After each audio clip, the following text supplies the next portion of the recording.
Hello student, chapter 3 के बाद हम देख रहे हैं चैप्टर 4 जिसका नाम है desert animal.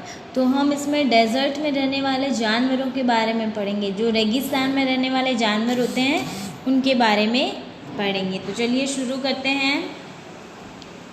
The burning heat of the sun, the freezing temperature at night and the lack of rain make the environment very harsh for survival in the desert. Identify these desert animals which have adapted themselves to the desert conditions.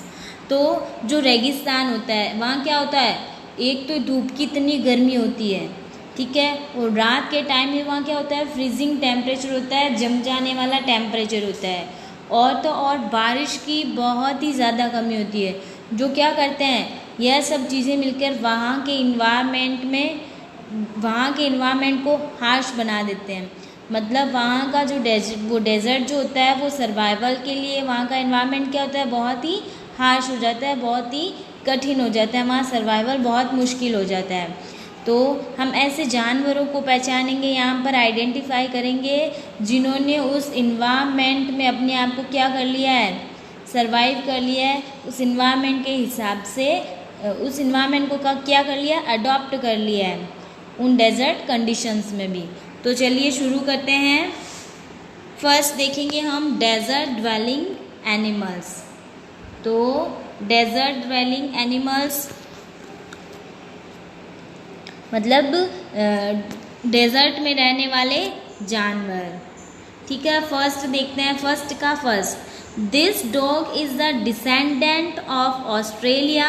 Originally it feed on kangaroos but now it eats sheep and rabbits too. It is found in dry hot deserts और central Australia.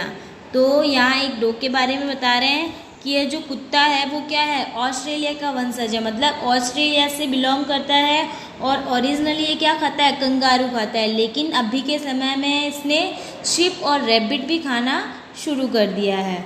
और ये कहाँ पाया जाता है, dry hot desert में पाया जाता है, मतलब बहुत ही गर्म शुष्क रेगिस्तान में पाया जाता है या सेंट्रल ऑस्ट्रेलिया में पाया जाता है। तो एक ऐसा कुत्ता जो कि ऑस्ट्रेलिया का वंशज है, यह जनरली ओरिजिनली तो ये क्या करता है, कंगारू खाता है, लेकिन अब ये क्या खाता है, शिप और रैबिट्स भी खाता है। और ये कहाँ पाया जाता है, ड्राई हॉट डेजर्ट में या सेंट्रल ऑस्ट्रेलिया में पाया जाता है। तो इसका नाम क्या है, डिंगो। तो आप फील कर लेना, इसका नाम है डिंगो। फिर हम देखते हैं second. This small fox is identified by its relatively huge ears. It shelters in burrows during the day and comes out at night to prey on small rodents, birds and insects. It is found in the north of the Sahara Desert.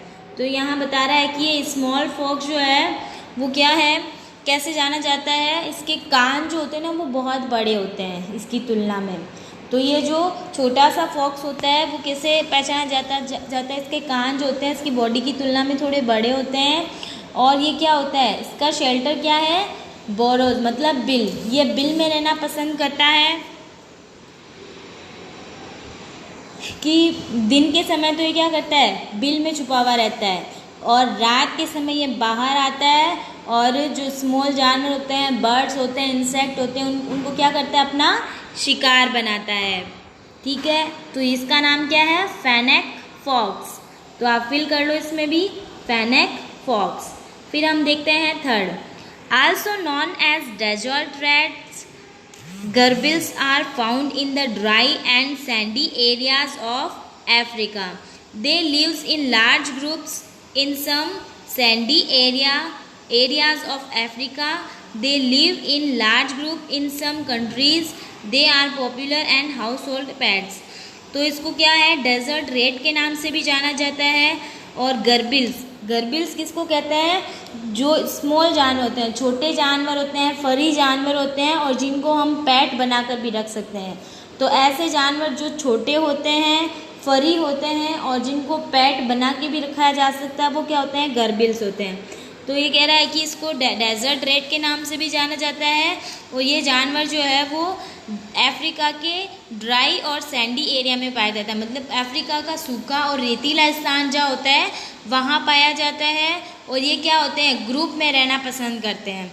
और कुछ countries में तो ये बहुत popular है और इसे घर में पेट बनाकर भी रखा जाता है। तो इसका नाम क्या है, सैंड रैट। फिर है fourth, it is also known as screwhorn antelope. Screwhorn antelope, it is a critically endangered desert of the desert antelope that lives in the Sahara Desert. Its large, wide-spreading hoofs are adapted to walking on soft sand. It never drinks water. It obtains all the moisture from its food. तो अब चौथे number पे हम जिस जानवर की बात कर रहे हैं, जिस एनिमल की बात कर रहे हैं, वो किस नाम से जाना जाता है, स्क्रूवॉर्न एंटीलोप। स्क्रूवॉर्न मतलब पेचदार, स्क्रू होता है ना पेच, तो पेचदार मृग के नाम से जाना जाता है।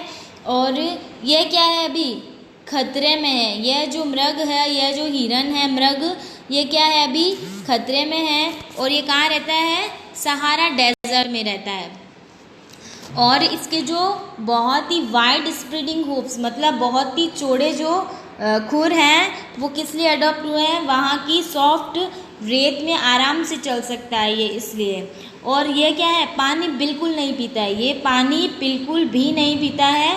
ये जो भी मॉइस्चर होती है वो अपने फूड से क्या करता है, ऑब्टेन करता है। तो स्क्रूवॉर्न एंटीलोप जो होता है वो पेचदार मृग के नाम से जाना जाता है। यह खतरे में है और ये कहाँ रहता है, सहारा डेजर्ट में रहता है। और ये इसके जो बहुत ही चौड़े चौड़े खुर होते हैं वो इसको सॉफ्ट रेत में चलने के लिए हेल्पफुल होते हैं। और ये पानी बिल्कुल नहीं पीता है और ये अपनी जो मॉइस्चर रिक्वायरमेंट होती है वो कहाँ से ऑब्टेन करता है, फूड से अडॉप्ट करता है। तो इसका नाम क्या है, एडेक्स। तो फोर्थ का आंसर क्या है, एडेक्स। फर्स्ट का डिंगो, सेकंड का फेनेक फॉक्स, थर्ड का सैंड रैट और फोर्थ का एडेक्स।